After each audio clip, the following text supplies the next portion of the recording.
Hello. മഴയൊക്കെ മാറി നല്ല തണുപ്പും കാറ്റുമായിട്ട് കിടക്കുന്ന ഒരു വൈകുന്നേരം എൻ്റെ എങ്ങനെയാണെന്ന് നോക്കാം. മുറ്റത്തോട്ട് ഇറങ്ങിയപ്പോൾ തന്നെ നല്ല മഴ അടുത്തതായിട്ട് വരുന്നുണ്ടായിരുന്നു. ആകാശത്ത് മൊത്തം കാർമേഘങ്ങളായിരുന്നു. നല്ല ചെറിയ തണുത്ത ഇളം കാറ്റും ഉണ്ടായിരുന്നു. ഞാൻ പിന്നെ കുറച്ച് നേരം മുറ്റത്തൂടൊക്കെ നടന്നു. ചെടിച്ചട്ടിയിലൊക്കെ വെള്ളം കെട്ടിക്കിടപ്പുണ്ടായിരുന്നു. അതുപോലത്തെ മഴയാണ് ഒരാഴ്ച കൊണ്ട് പെയ്യുന്നത്.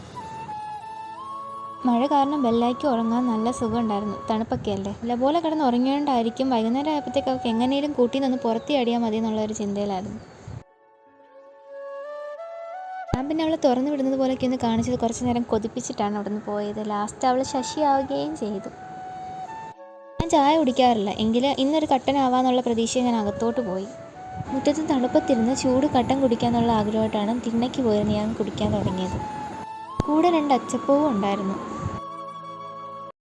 മഴയത്തിരുന്ന് ചായ കുടിക്കാൻ ഒരു പ്രത്യേക സുഖമാണ് എന്തൊക്കെ പറഞ്ഞാലും.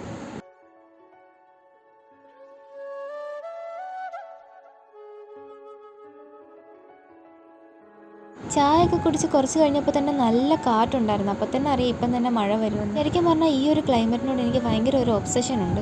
മഴ പെയ്ത് തോർന്ന് അടുത്ത മഴയെ കാത്ത് നിൽക്കുന്ന ഒരു അന്തരീക്ഷം. പിന്നെ ഞാൻ കിച്ചണിലോട്ടാണ് പോയത്. ഇവിടെ ഒരാൾ സ്നാക്സ് ബോക്സ് നോക്കുന്ന രസകരമായ കാഴ്ചയാണിത്. ഇന്ന് എഗ് മസാല ഉണ്ടാക്കാനുള്ള പ്ലാനിങ്ങിലാണ്. സ്നാക്സ് ഒക്കെ എടുത്തു കഴിഞ്ഞ് എന്നെ ഹെൽപ്പ് ചെയ്യാന്നുള്ള മെൻറ്റാലിറ്റിയോടുകൂടി ഒരാൾ താഴേക്ക് ഇറങ്ങിയിട്ടുണ്ട്. വെറുതെ നമ്മളെക്കൂടി ജോലി ചെയ്യാൻ സമ്മതിപ്പിക്കത്തില്ല. മസാലയ്ക്കുള്ള സാധനങ്ങളെല്ലാം ഞാൻ പ്രിപ്പയർ ചെയ്ത് വെച്ചിട്ടുണ്ടായിരുന്നു. പിന്നെ ചപ്പാത്തി അതിൻ്റെ കൂടെ ചുട്ടു. പിന്നെയും നല്ല മഴ തന്നെ ആയിരുന്നു. മഴയോടുകൂടി തുടങ്ങി മഴയോടുകൂടി തന്നെ ഒരു ദിവസം അങ്ങനെ അങ്ങ് പോയി.